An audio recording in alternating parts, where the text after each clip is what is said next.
easy recipe. चालू केलं तू recording? Yeah.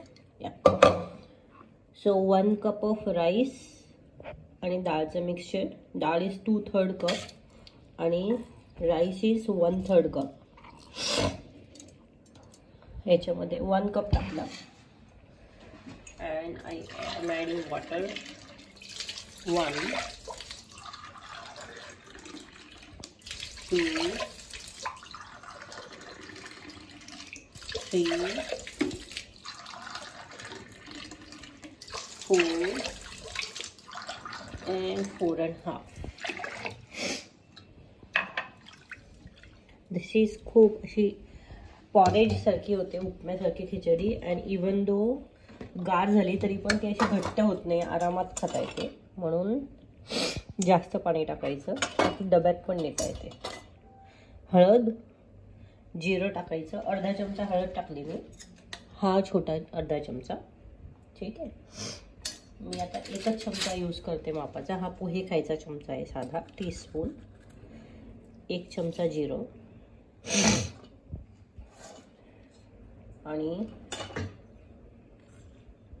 अर्धा चमचा तिखट. आणि मी आता तूप घेते. तुपाने ही खिचडी खूप छान लागते. सो तूप आहे म्हणून टाकायचं नाही असं नाही करायचं. हे गार झालेलं घट्ट तूप आहे, जे मी खूप सारं टाकते. त्याच्यामध्ये खूप पण तूप टाकलं तरी ते बॉईल होतं, तेव्हा त्याच्यामुळे त्याची चव कळत नाही जास्त. त्याच्यामुळे बॉईल झालं तर ते चांगलं लागेल. तूप आहे म्हणून खराब लागेल असं वाटणार नाही, जास्त छान चव येते. तुला हिरव्या मिरच्या जागी तू रेड तिखटच्या ऐवजी तू 2 हिरव्या मिरच्या टाकू शकते. मला डॉक्टरने नाही सांगितले हिरवी मिरची खायला, म्हणून मी टाकत नाही. मीठ फॉर टेस्ट. सो मीठ टेस्टसाठी कसं बघायचं, तू मीठ घेतलं, त्याला थोडं हलवायचं याच्यामध्ये. ठीक आहे. Let it mix. आणि जेव्हा तू पाणी टेस्ट करते, हे पाणी थोडं टेस्ट करायचं. That should taste little bit salty, थोडंसं एकदम. म्हणजे आपल्याला कळतं की मीठ बरोबर झालं आहे, कारण त्या सॉल्टी याच्यामुळे, कारण राईसच्या मध्ये सॉल्ट जातं ना जेव्हा आपण त्याला शिजवतो तेव्हा, तर त्याची टेस्ट न्यूट्रल बनते. मग म्हणून एकदम थोडं सॉल्टी लागायला पाहिजे, जास्त नाही. This is good. Taste it. ठीक आहे. इंडीड. हां. आणि आता फक्त याच्या 2 फुल गॅसवर शिट्ट्या होऊ द्यायच्या. डाळ घेताना मी मुगाची डाळ घेतली आहे, 2/3 मुगाची डाळ, 1/3 तांदूळ. कुठलाही तांदूळ चालतो, स्वागी असेल तर चांगलं. आणि आता याच्या शिट्ट्या होऊ द्यायच्या. 2 शिट्ट्या फुल गॅसवर होऊ द्यायच्या. आणि उरलेला नंतर एक सिम करून 5 मिनटं सिमवर ठेवायचा, गॅस बंद करायचा.